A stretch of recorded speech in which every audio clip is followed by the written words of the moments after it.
Maayong hapon mga karasta. Tara, kuyogi ko ninyo manguhag kasag, mag-food trip ug maglingaw-lingaw ta. So kung andam na mo, tara, let's go!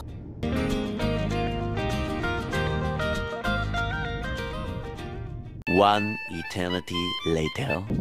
Mao pa pag-abot na mo mga karasta, ang biyahe na mo gikan sa accommodation is 35 minutos. So nihawa mi sa accommodation mga alas 5:15 sa hapon ug niabot mi dito mga alas 5:50 ang takna. Pag-abot na mo amo sa gipahimutang among gamit, amo sa gihapinan ng among katulgan unya kay diri mi mga tulog karong gabi una. Pag humana mo pahimutang sa among gamit ay nidritso na mi sa dagat. So ang duha nga kuyog nako nga si Ronald og si Rolly Boy nangitag kasag dayon. Ako nangukab sa akong mga bato kay basin na ako'y nakitaan na mga kinason. Pero wala jud ko kita bisag usa ka kinhason. Taod-taod ana kay gitawag ko ni Bay Ronald kay naa daw siya nakitaan duha ka kasag. Iya kini gihakop og damhan nasamad siya kay gipaak siya sa kasag. Sakop na si Ronaldo, duha ka buok limasag, may kagat na oh. Ana sakit. Amo sa giuli sa baybayon ang nakuha ni Bay Ronald na duha ka kasag kay kusog ka ni mamaak, sakit kay mamaak, so nakaunahon na mi na mogamit og sibot para pagdakop. So padayon mi pangita og kasag og wa damha. Nakakita na pod si Bay Ronald og isuod niya sa sibot na among gidala. Nagdala po di ami pang tusok sa mga kasag para dili mi maglisod og dili mi masamad sa paak sa kasag. Pero plano na mo unya pa namo gabi gamiton kay basin si tahon mi sa mga pulis kay naay mga pulis na nagrubing-rubing diri dapita.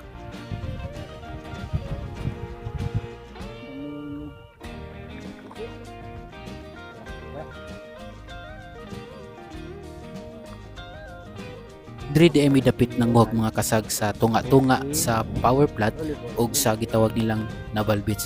Unya si Rolly Boy naas unahan, dito siya nanguha og mga kasag. Ayun lang. Doon rin siya sa sa may power plant diri. Murag magian pod ni namo pag magbike mi. So mga alas 7 ang takna, nibalik na mi sa baybayon kay plano na mi mag-andam sa among mga panihapon, magsugba-sugba mi. So ang nakuha ni Rolly nga kasag kay mga 6 ka buok. Nakuha mo dami na. Nya ang kay Bay Ronald kay 5 ka buok. So among plano among ning isugba kay among idungag sa among sudan. Kay si Rolly Boy nagluto na daydaan og papaitan na nagdala pud siya manok para pud among isugbaon niya. Kay Bay Ronald apo. Diara amo nang gisugdan sugba ang mga kasag og taod-taod ani kaluto ani amo nang isunod ang manok.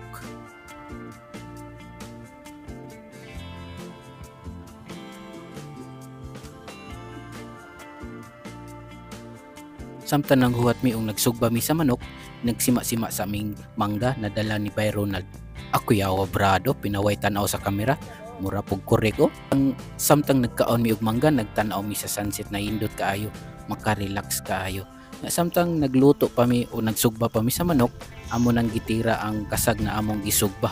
Nanginahinay na migsima-sima kay medyo gutom na og nalingaw mig kaon og kit-kit aning mga kasag na ilang nakitaan og lami kaayo, presko kayo, tamis-tamis ang mga kasag oy, kisi-kisi oy.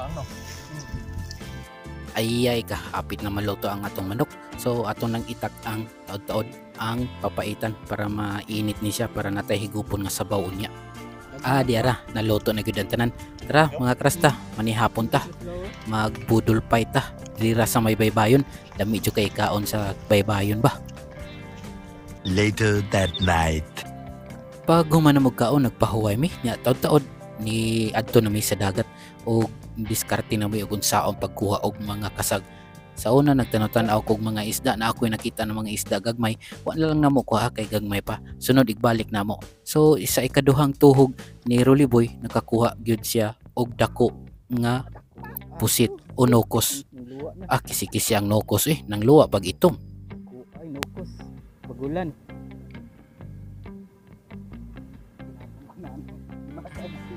Kasi sinabot ko na.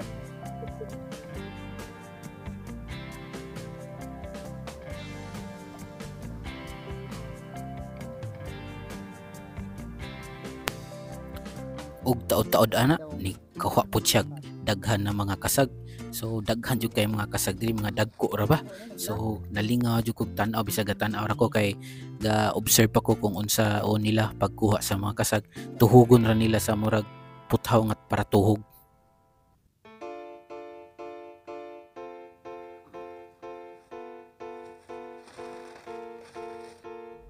Ako sa giadto si Ronald ug akong gisusi, nakakuha siya dako nga isda, tawag ini danggit ug usa ka katambak. Ug sa among paglakaw-lakaw diri sa dagat, nagkadaghan na pud siya kuha og kasag. Igo ra niya tuhugon niya, isud niya sa iyang balde. Kisi-kisi na pud ang kasag oh.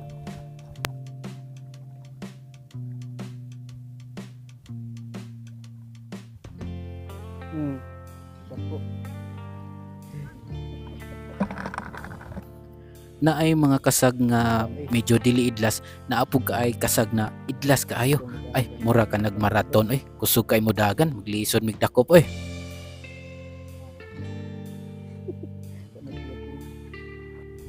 Pero dili gihapon ka ikyas ang mga kasag, kay akong mga kuyob mga banggiita ni manusukay nig mga kasag.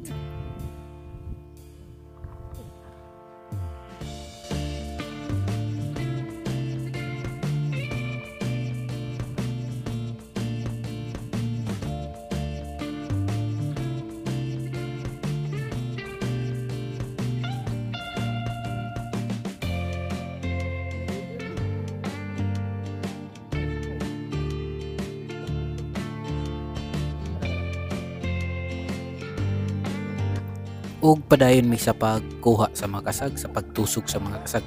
Ug wa damha, ubay-ubay na pud ay among nakuha. Muhapit na moabot og usa ka balde.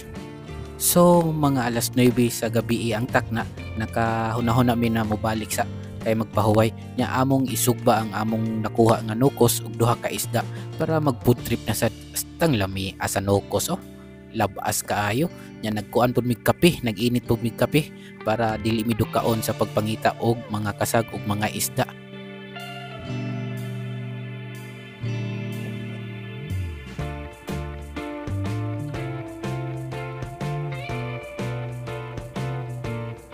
So pagkaluto sa nukos ug sa duha ka isda ay nigkaon na pud mi kay gipanggutom na pud ang tao, kay bawo kaning dagat dali ra kay tagutomon, nagana kay atong kaon diri.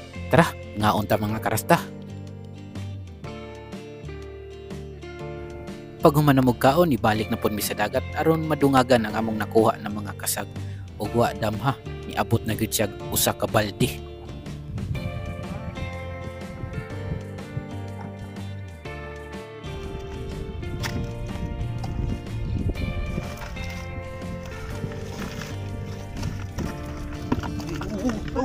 Kapit. Ayan yan. Basta oxygen na.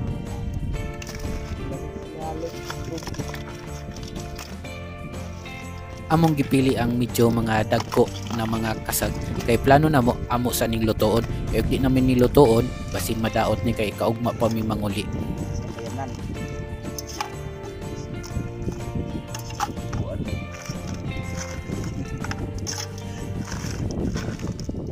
The next day. Pag ganina day kadlaw ni balik day ako mga kauban mga alas 2 sa kadlaw nanguha sila balik. So niabot jud og duha ka balde ang mga kuha nila. So pagkaugma amo na lang giinit ang mga sudan ug namahaw mi. Tara, mahaw ta mga karasta.